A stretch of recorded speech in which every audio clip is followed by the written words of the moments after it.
नमस्कार. माझे सहकारी न्यायाधीश श्री भूषण गवई, श्री अभय ओक, श्री दीपंकर दत्तो, श्री उज्ज्वल भुयान, श्री प्रसन्ना वराळे, महाराष्ट्राचे मुख्यमंत्री माननीय श्री एकनाथजी शिंदे, मुंबई उच्च न्यायालयाचे मुख्य न्यायाधीश श्री देवेंद्र उपाध्याय, मुंबई उच्च न्यायालयाचे माजी मुख्य न्यायाधीश श्री मोहित शहाजी, मुंबई उच्च न्यायालयातून बाकी उच्च न्यायालयाचे मुख्य न्यायाधीश, पंजाब आणि हरियाणा उच्च न्यायालयाचे न्यायाधीश श्री शावक वजीरदार, हिमाचल प्रदेशचे मुख्य न्यायाधीश श्री अमजद सय्यद, कर्नाटक उच्च न्यायालयाचे मुख्य न्यायाधीश श्री दिनेश प्रतिनिधी, राजस्थान उच्च न्यायालयाचे मुख्य न्यायाधीश श्री संभाजी शिंदे, श्री नरेश पाटील जी, मुंबई उच्च न्यायालयाचे वरिष्ठ न्यायाधीश श्री नितीन जामदार, मुंबई उच्च न्यायालयाचे सर्व न्यायाधीश, महाराष्ट्राचे मुख्यमंत्री श्री देवेंद्र फडणवीस जी व Shri Ajit Pawar ji, Shri Devang Girish Vyas, additional solicitor general of India, doctor Birendra Saraf, महाअधिवक्ता महाराष्ट्र राज्य, चीफ सेक्रेटरी मुख्य सचिव श्रीमती सुजाता सौनिक, श्रीमती मनीषा म्हैसकर, श्री संग्राम डी देसाई, अध्यक्ष बार काउंसिल ऑफ महाराष्ट्र आणि गोवा, श्री नितिन ठक्कर, अध्यक्ष Bombay bar association, Shri Prashant Redekar, अध्यक्ष advocates association of western India, Farzana Behram Kamdin, अध्यक्ष Bombay incorporated law society, Mumbai उच्च न्यायालयाचे registrar general Shri R N. Joshi व रजिस्ट्रीचे इतर पदाधिकारी, सुप्रीम कोर्टाचे सेक्रेटरी जनरल श्री अतुल कुरेकर जी, महेश पाटणकर, श्री राकेश शर्मा, बंधू आणि भगिनींनो, मुंबई उच्च न्यायालयाच्या नवीन इमारतीचा पायाभरणी समारंभाच्या निमित्ताने मुंबई उच्च न्यायालय आणि महाराष्ट्र राज्य सरकार यांचे मी मनापासून अभिनंदन करतो. ही इमारत पुढील 100 वर्षाकरता पक्षकार, वकील मंडळी व न्यायाधीशांकरता एक उपयुक्त योगदान देणारी असेल. मुंबई उच्च न्यायालयाचे काम 14 ऑगस्ट 1862 रोजी अपोलो बंदर येथून सुरू झाले आणि साधारण 17 वर्षांनी ते नवीन म्हणजेच सध्या इमारतीत स्थलांतरित झाले. तेव्हापासून आजपर्यंत ही इमारत न्यायालयाच्या कारभाराचा भार खंबीरपणे सांभाळत आहे. या तब्बल 150 वर्षाच्या इतिहासात अनेक स्थित्यंतरे आणि बदल या न्यायालयाने पाहिले. या कोर्टाचा लौकिक आणि इतिहास हा फारच दैदिप्यमान आणि प्रेरणादायी आहे. या न्यायालयाने आपल्या देशाला अनेक राष्ट्रीय नेते दिले आहेत. त्यात प्रामुख्याने महात्मा गांधी, भारतरत्न डॉक्टर बाबासाहेब आंबेडकर, सरदार वल्लभभाई पटेल, श्री के एम मुंशी, भारतरत्न पी.व्ही. काणे यांचा प्रामुख्याने उल्लेख करावा लागेल. तसंच मुंबई उच्च न्यायालयाने अनेक नामवंत न्यायाधीश आणि वकील यांचीही कारकीर्द घडवली.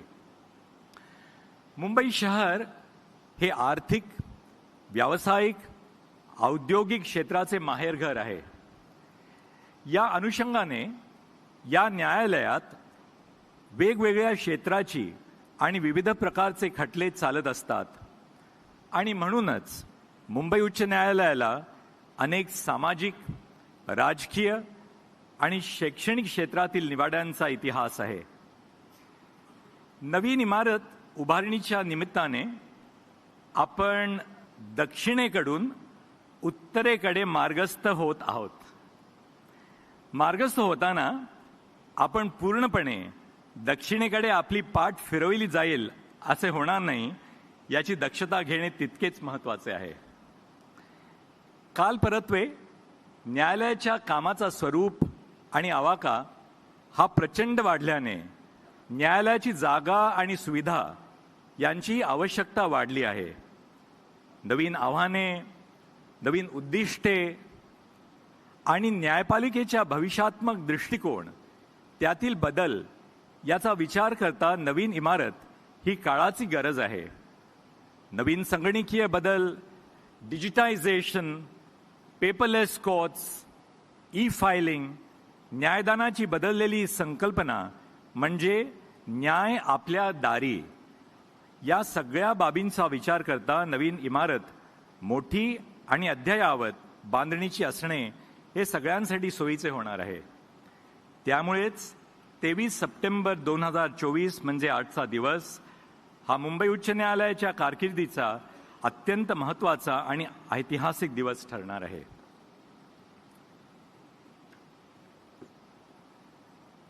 I'm delighted to return to the city that has been my haven, Mumbai, and to the institution that has shaped me, the Bombay High Court. Not only did I serve as a judge of the Bombay High Court for over 13 years, but my days as a young advocate, learning the ropes of this profession, were also spent in the hallowed corridors of this institution. They say that nothing compares to the sweetness of homecoming, but for me, today's homecoming is like no other. As the court transitions from the old to the new, it symbolizes a remarkable ability to honor our heritage while embracing the challenges of the future. Theater artists are often told that if they respect the stage will respect them. As we celebrate the groundbreaking ceremony of the new High Court complex, we must first pay homage to the heritage building that has been our stage, an architectural marvel that has mentored us all. The heritage building of the Bombay High Court is replete with fascinating stories and hidden gems. Every corner of the building tells a new story. For instance, as you walk through its halls, you will notice intricate carvings of monkey judges and fox advocates peeking out from the pillars, wearing lawyers' bands. Legend has it that these whimsical touches were added by a disgruntled subcontractor as mischievous revenge against the arduous legal system of the law. But there is something more than the visual imagery. It is an important symbol. And what is that symbol? The symbol is that in the hands of wise women and wise men, the law can be an instrument of compassion and justice. But wielded arbitrarily, the law in the same hands can become an instrument of the arbitrary exercise of power and oppression. It is the same law which in colonial times was an instrument of oppression that the post-independence generation of judges and lawyers have wielded in the pursuit of justice to common citizens. The role played by the Bombay High Court in nation building and the evolution of a legal culture that has been emulated across the country cannot be understated. Even during the colonial rule, the High Court bore the unique distinction of being an institution which remained independent of the colonial executive and espoused values of integrity that continue to guide us over 7 decades after independence. Though the formal transfer of power occurred in 1947, when India became independent, a silent transfer of power had been taking place at the bar and bench of the Bombay High Court over several decades. In many ways, the litigants, pleaders, solicitors, and advocates of the court drove the process of its Indianization, such that on the eve of independence, the court was essentially an Indian court and had in fact been one for decades. The corridors and courtrooms of the heritage building of the High Court have witnessed not only the advocacy, but also every day water cooler conversations, or for people like me, the older generation, conversations over Bhatt's cup of tea, conversations of several generations of legal stalwarts, both members of the bar and the bench. To name a few of the distinguished judges and lawyers would run the risk of missing so many. Today, as we celebrate the proposed new complex, let us take a moment to applaud the authorities and heritage conservation agencies who have worked tirelessly to preserve and maintain the iconic Bombay High Court building. That this 150-year-old beauty still buzzes with activity, hosting one of the country's busiest courts, is no small a feat. Successive governments, members of the bar and the bench, have put in a tireless effort to keep it running safely and effectively.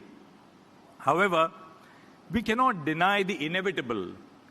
Our cherished old friend is slowly yielding to time. The writing is on the wall, and it is time for a fitting new home for the Bombay High Court. To the romantics and nostalgists, rest assured that the heritage building is not going anywhere. It is always going to be here for us to visit, for inspiration and solace. I, for one, will often find myself returning to the words of Lokmanya Gangadhar Tilak, etched on a plaque outside the courtroom where his trial took place. And remember that at the end of the trial, Lokmanya Tilak was sentenced for the offense of sedition to suffer 6 years of imprisonment in Mandalay in Burma. Crossing the plaque innumerable times as a young lawyer, I still remember these words of Lokmanya Gangadhar Tilak. And he said, "In spite of the verdict of the jury, I maintain that I am innocent. There are higher powers that rule the destiny of men and nations, and it may be the will of Providence that the cause which I represent may prosper more by my suffering than by my remaining free." The same traditions were carried on by the Bombay High Court during the years of the emergency, when judges of the Bombay High Court forsake their own careers as judges in support of the cause of liberty and freedom. The proposed new High Court complex is a testament to the transformative power of collaboration between the government, the bar, and the bench. The government made active efforts to identify and allot land for a new High Court complex. However, it faced certain roadblocks.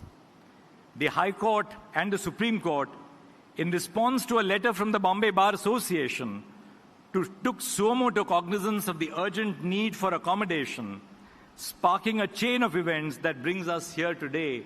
And I would like to thank all the three associations, the Advocates Association of Western India, the Bombay Bar Association, and the Bombay Incorporated Law Society in coming together. Likewise, I'd like to praise the efforts of my very distinguished colleagues on the bench of the Supreme Court, Justice Gawai, Justice Oak, and of course Justice Dipankar Datta, who was the Chief Justice of the Bombay High Court when critical decisions were taken, and now, of course, Brother Deven Upadhyay. The government's prompt and cooperative action has been commendable, demonstrating a shared commitment to strengthening our judicial infrastructure. As we move forward, our priority must be to expedite construction while ensuring the safety and security of the existing building, which will continue to operate in the interim. To address the pressing space constraints, I am pleased to note that the government is proactively exploring ways to optimize space in nearby buildings to augment the existing complex. This will help bridge the gap until a new complex is operational.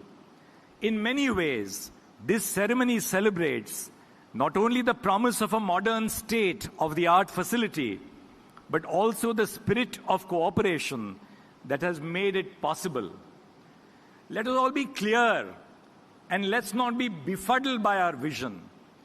On the judicial side, the judges across the high courts and in the Supreme Court exercise their functions with the fiercest sense of independence.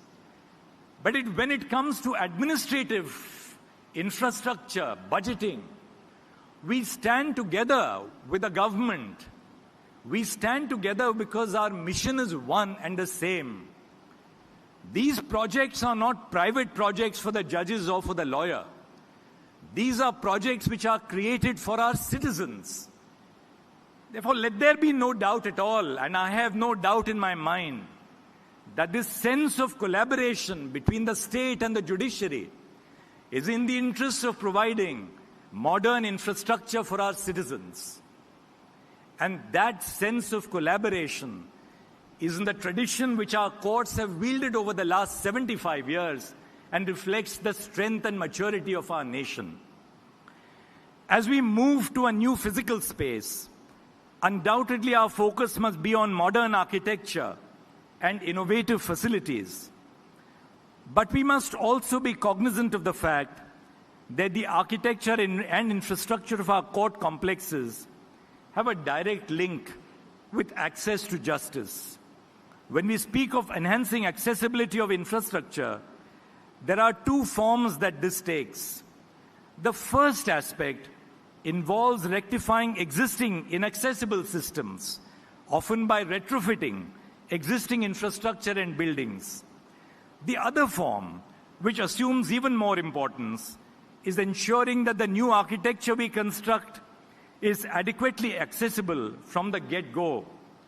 Several court complexes in our country have been able to retrofit existing constructions to increase access for persons with disabilities by installing facilities such as ramps and tactile strips.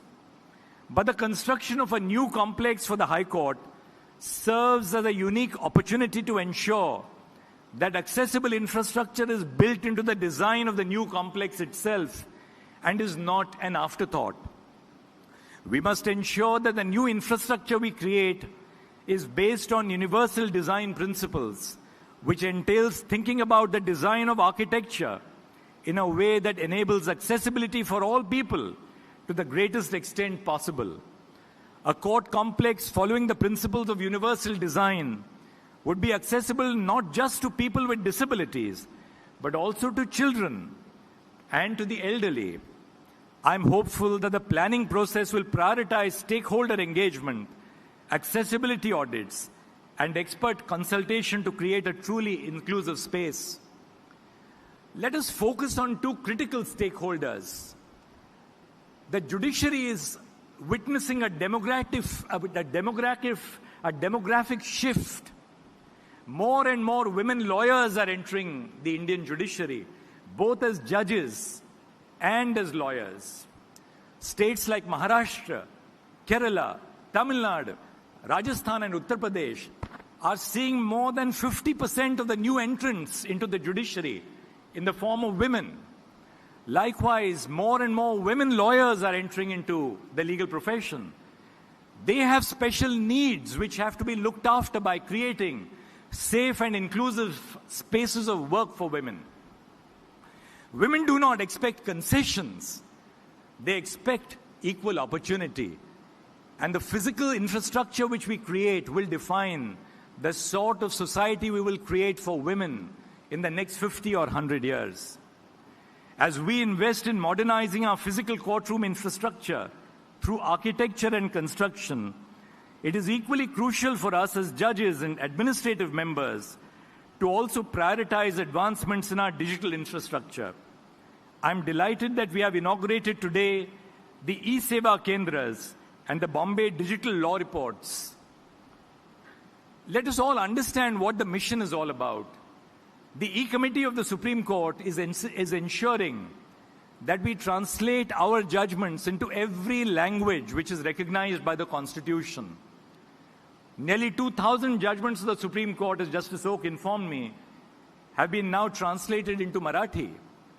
37,000 judgments of the Supreme Court since independence have already been translated into English, into Hindi, using machine learning and artificial intelligence. And this movement is now taking place all over the country. The idea is that the work which we do as judges must be taken to the doorstep for those who we are intended to serve. Gone are the days of scouring through rows of dusty law manuals with students, researchers and lawyers searching tirelessly for relevant case law. The use of virtual platforms, such as the Bombay digital law reports, will revolutionize legal research. Such facilities must remain free, ensuring equal access for all members of the legal fraternity. There are young lawyers who cannot afford the cost of private law reports. We must provide these facilities to them so that they can access these facilities even though they do not have the resources to pay for them.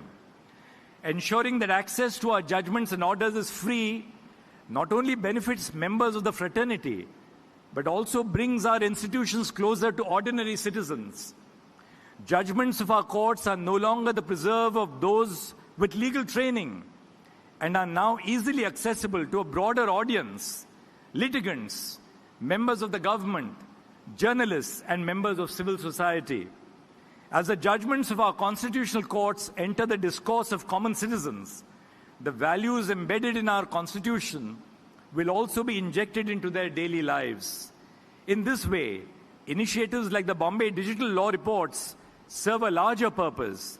By making judgments readily accessible, they facilitate a deeper understanding of our constitutional values among citizens. After all, the Constitution has within it the ability to produce a social catharsis.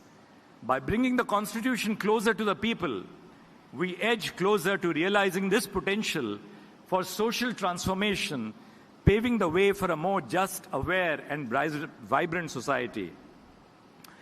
I will conclude my address with an ode inspired by the song Koi Kahe, Kehta Rahe from the iconic film Dil Chahta Hai. Maybe I've been inspired because the Bombay High Court now moves a little closer to Bollywood, at least spatially. The lyrics of the song, Hum Hain Naye, Andaz Kyun Ho Purana, resonates deeply as we embark on this new chapter. I'm hopeful, or rather certain, that as we move towards the High Court with a Naya Andaz, we will build on the values, the ideals, and the rich legacy of our foreparents of the court while embracing innovation and progress. I thank the learned Chief Justice, the Government of Maharashtra, and everyone associated with this function, particularly the committee, which has looked after every little detail of this event with such precision. I thank you from the bottom of my heart, and I'll cherish this opportunity to speak at this function for the rest of my days. Namaskar. Thank you very much.